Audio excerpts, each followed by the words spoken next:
Hello friends, welcome back to my YouTube channel. आज का ये वीडियो बहुत ज़्यादा इंपॉर्टेंट होने वाला है आपके लिए, क्योंकि आज इस वीडियो में हम जीके के टॉप 30 क्वेश्चन करेंगे जो कि आपके आगामी ग्रुप डी एनटीपीसी परीक्षा के लिए बहुत ज़्यादा इंपॉर्टेंट होने वाले हैं। और ये पूर्णतः लेटेस्ट पैटर्न के आधार पर है, जैसे टीचर्स आज के ज़माने में सवाल पूछ रहा है, जैसे एलपी जेई टेक्नीशियन में पूछे गए हैं। तो इस वीडियो पूरा जरूर देखिएगा और इन सवालों को नोट जरूर बना लीजिएगा। कल मैंने टॉप 50 साइंस की वीडियो अपलोड कर दी है, अगर आपने नहीं देखी तो जाके जरूर देख लीजिएगा। और चैनल पहली बार है, चैनल सब्सक्राइब जरूर कर लीजिएगा। तो चलिए बिना की देरी के हम वीडियो की शुरुआत करते हैं।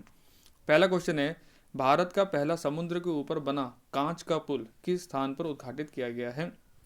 तो फ्रेंड, जो कांच का पुल है ये तमिलनाडु के कन्याकुमारी में ओपन किया गया है। किसने उद्घाटन किया था इसका? तमिलनाडु के मुख्यमंत्री के स्टालिन। ठीक है ना। अगला सवाल है, 2025 में द्रोणाचार्य पुरस्कार प्राप्त करने वाले आर्मांडो एग्नेलो कोलाको किस खेल के कोच हैं? तो आप सब जानते हैं द्रोणाचार्य पुरस्कार क्या है? जो खेल में बहुत ही अच्छे कोच होते हैं उनको ये अवार्ड दिया जाता है, द्रोणाचार्य अवार्ड। और ये जो हैं अरमांडो एग्नेल्को कोलाको, इनका संबंध है फुटबॉल से। राइट आंसर होगा ऑप्शन नंबर सी। अगला सवाल है, डी गुकेश को 2025 में खेल रत्न पुरस्कार किस खेल के लिए दिया गया है? तो डी गुकेश बहुत ज़्यादा प्रचलित नेम है, ऐसे सवाल पूछते रहेगा टीचर्स, देखना 5-6 महीने तक। इनका संबंध है शतरंज से। Option number C. अगला सवाल है, निम्नलिखित में से किसे 2025 में मेजर ध्यानचंद खेल रत्न पुरस्कार सम्मानित किया गया है? तो ऑप्शन में जो हमको दिया हुआ option number B, Harmanpreet Singh. इनका संबंध किससे है? इनका संबंध है हॉकी से। ठीक है ना। अगला सवाल है, UNSC United nation security council के गैर स्थायी सदस्य का कार्यकाल कितने वर्ष का होता है? ये बहुत ज़्यादा इंपॉर्टेंट सवाल है और ये होता है 2 साल का। जो गैर स्थायी सदस्य होते हैं उनका कार्यकाल 2 साल का होता है। ठीक है ना। अगला सवाल है, संयुक्त राष्ट्र सुरक्षा परिषद के स्थायी सदस्य कौन हैं? तो 5 हम सब जानते हैं, 5 के परमानेंट मेंबर कौन कौन से हैं? संयुक्त राज्य अमेरिका, यूनाइटेड किंगडम, रूस, चाइना और फ्रांस। तो राइट आंसर होगा ऑप्शन नंबर ए। ठीक है ना। अगला सवाल है, सिक्किम के किस जिले में भारत का पहला जैविक मत्स्य पालन क्लस्टर स्थित है? तो पहला जैविक मत्स्य पालन क्लस्टर खोला गया है, तो ये इंपॉर्टेंट है, वो फिर जैविक है तो और ज़्यादा इंपॉर्टेंट हो जाता है एग्जाम के लिए। सिक्किम के सोरेंग जिले में। Option number C. अगला सवाल है, इसरो के नए अध्यक्ष के रूप में किसे नियुक्त किया गया है? तो आप सब जानते हैं इसरो के जो वर्तमान में अध्यक्ष हैं एस सोमनाथ, उनका 14 जनवरी कार्यकाल समाप्त हो रहा है और कल ही घोषणा करी गई है इसके नए अध्यक्ष की। तो इसरो के जो अब नए अध्यक्ष होंगे 14 जनवरी के बाद, वो होंगे V Narayanan. Option number B. ठीक है ना, ये आपको याद रखना है। अगला सवाल है, जम्मू और कश्मीर के रियासी जिले में स्थित उधमपुर श्रीनगर बारामुल्ला रेल लिंक परियोजना के हिस्सा भारत के पहले केबल स्टेट रेल पुल का नाम क्या है?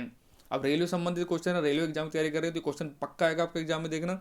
और इसका जो नाम है, किसका केबल स्टेट रेल पुल का जो नाम दिया गया वो है अंजी खाद। ऑप्शन नंबर ए। अगला सवाल है, अंतरिक्ष में जाने वाली पहली भारतीय महिला कौन थी? तो अंतरिक्ष में जाने वाली जो पहली भारतीय महिला थी वो थी कल्पना चावला। और दुर्भाग्यपूर्ण, जब ये वापस आ रही थी, कोलंबिया इनका विमान का नाम था, वो दुर्घटनाग्रस्त हो गया था, इसमें इनकी मृत्यु हो गई थी, वापस नहीं आ पाई थी धरती पे। ठीक है ना। अगला सवाल है, भारत का राष्ट्रगान जन गण मन मूल रूप से किस भाषा में लिखा गया था?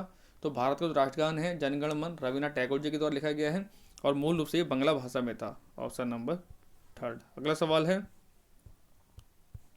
संसद का ऊपरी सदन कौन सा है? तो संसद में 2 सदन होते हैं, एक लोकसभा एक राज्यसभा। तो सबसे जो ऊपरी सदन होता है वो होता है राज्यसभा। अभी ऊपरी सदन क्यों होता है? क्योंकि ये कभी विघटित नहीं होती है। लोकसभा तो हर 5 साल इलेक्शन कराने पड़ते हैं, लेकिन राज्यसभा में ऐसा कोई सिस्टम नहीं होता है। ठीक है ना। अगला सवाल है, ट्रेन टू पाकिस्तान पुस्तक किसने लिखी? ये बहुत ज़्यादा इंपॉर्टेंट बुक है, अभी रेलवे टेक्नीशियन में काफ़ी सवाल को पूछा गया है। तो ट्रेन टू पाकिस्तान पुस्तक लिखी वो लिखी है खुशवंत सिंह ने। Option number first. अगला सवाल है, भगवान बुद्ध का जन्म कहाँ हुआ था? तो फ्रेंड, जो भगवान बुद्ध है इनका जन्म हुआ था नेपाल के लुम्बिनी में। Option number B. और वीडियो को फ्रेंड्स लाइक और शेयर जरूर कर दिया कीजिए। अगला सवाल है, वेदों में सबसे पुराना वेद कौन सा है? तो सबसे पुराना वेद है वो है आपका ऋग्वेद। ऑप्शन नंबर सी। और एक सवाल एग्जाम में जरूर पूछा जाता है कि गायत्री मंत्र ओम भूर्भुवः स्वः किस वेद से लिया गया है? तो आप भी आंसर लगाएंगे ऋग्वेद। ठीक है ना। अगला सवाल है, 7 महाद्वीपों की सबसे ऊंची चोटियों पर चढ़ाई करने वाली सबसे कम उम्र की महिला कौन है? तो सबसे कम उम्र की महिला बनी 7 महाद्वीपों की सबसे ऊंची चोटियों पर चढ़ाई चढ़ने वाली। इनका नाम है Kamya Karthikeyan. Option number C. ठीक है ना। अगला सवाल है, अभ्यास सूर्य किरण भारत और की सेनाओं के बीच संयुक्त सैन्य अभ्यास है, तो सूर्य किरण हर साल एक सैन्य अभ्यास आयोजित करता है जिसमें भारत और ये नेपाल के द्वारा संयुक्त रूप से किया जाता है। ठीक है ना। अगला सवाल है, तिब्बत में ब्रह्मपुत्र नदी को किस नाम से जाना जाता है? तो तिब्बत में ब्रह्मपुत्र नदी को यारलुंग जांगपो के नाम से जाना जाता है। यारलुंग सांगपो भी लिख देते हैं, जांगपो भी लिख देते हैं। ठीक है ना। अगला सवाल है, और ब्रह्मपुत्र नदी पे ही सबसे बड़ा द्वीप है एक, माजुली द्वीप। ये बहुत ज़्यादा पूछा जाता है असम के अंदर। ठीक है ना। अगला सवाल है, 38वें राष्ट्रीय खेल 28 जनवरी 2025 से कहाँ आयोजित होंगे? तो ये 38वें राष्ट्रीय खेल है नेशनल गेम्स है, ये आपको उत्तराखंड में शुरू होंगे, ऑप्शन नंबर बी।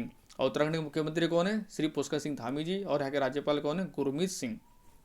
अगला सवाल है, वित्त मंत्रालय में राजस्व सचिव के रूप में किसे नियुक्त किया गया है? तो वित्त मंत्रालय में राजस्व सचिव के रूप में अरुणीश चावला जी को नियुक्त किया गया है। अगला सवाल है, भारत में राष्ट्रीय आय का आकलन सबसे पहले किसने किया था? तो फ्रेंड, नेशनल इनकम का जो सबसे एस्टिमेट बनाया था वो बनाया था दादा भाई नौरोजी जी ने। और इन्होंने बताया था कैसे अंग्रेज हमारे भारत धन लूट के अपने देश में लेके जा रहे हैं। ठीक है ना। अगला सवाल है, WTO का मुख्यालय कहाँ है? तो WTO वर्ल्ड ट्रेड ऑर्गेनाइजेशन, विश्व व्यापार संगठन, इसका मुख्यालय है जिनेवा में। अगला सवाल है, भारत में सबसे ऊंचा जल प्रताप कौन सा है? तो भारत सबसे ऊंचा जो वाटरफॉल है वो है आपका जोग जलप्रपात, ऑप्शन नंबर सी। अगला सवाल है, निम्नलिखित में से कौन से देश पाक स्टेट से जुड़े हुए हैं? ये भी रेलवे बहुत फेवरेट टॉपिक है और फेवरेट क्वेश्चन है। तो पाक स्टेट से भारत और श्रीलंका जुड़े हुए हैं। ठीक है ना। अगला सवाल है, महात्मा गांधी का राजनीतिक गुरु कौन था? ये बहुत इंपॉर्टेंट सवाल है, बहुत ज़्यादा इंपॉर्टेंट सवाल है ये। तो महात्मा के जो राजनीतिक गुरु थे वो थे गोपाल कृष्ण गोखले जी। और गोपाल कृष्ण गोखले जी ने ही सर्वेंट्स ऑफ इंडिया की स्थापना भी करी थी, society, servants of India society की स्थापना भी गोपाल कृष्ण गोखले जी के द्वारा ही करी गई थी। अंग महाजनपद की राजधानी कहाँ थी? तो आप सबने पढ़ा होगा इतिहास 16 महाजनपद थे जिसमें से अंग भी था। इसकी जो ये थी किसकी राजधानी थी? चंपा, ऑप्शन नंबर डी। अगला सवाल है, भारत का केंद्रीय औषध अनुसंधान संस्थान कहाँ स्थित है? तो केंद्रीय औषध अनुसंधान संस्थान भारत का लखनऊ में स्थित है। भारत में न्यूनतम मजदूरी अधिनियम किस वर्ष में पहली बार स्वीकृत हुआ था? तो मिनिमम वेक्स जो था ये 1948 में पारित हुआ था पहली बार। अगला सवाल है, नासिक किस नदी के किनारे स्थित है? तो फ्रेंड, जो नासिक है ये गोदावरी नदी के किनारे स्थित है। और गोदावरी को ही बूढ़ी गंगा के नाम से भी जाना जाता है और ये प्रायद्वीपीय भारत की सबसे बड़ी नदी है। और लास्ट क्वेश्चन है इस वीडियो का, पेनिसिलिन किससे प्राप्त की जाती है? तो पेनिसिलिन का आविष्कार अलेक्जेंडर फ्लेमिंग के द्वारा किया गया था और ये प्राप्त करी जाती है कवक से यानी फफूंद से, ऑप्शन नंबर ए। तो friend, thank you so much.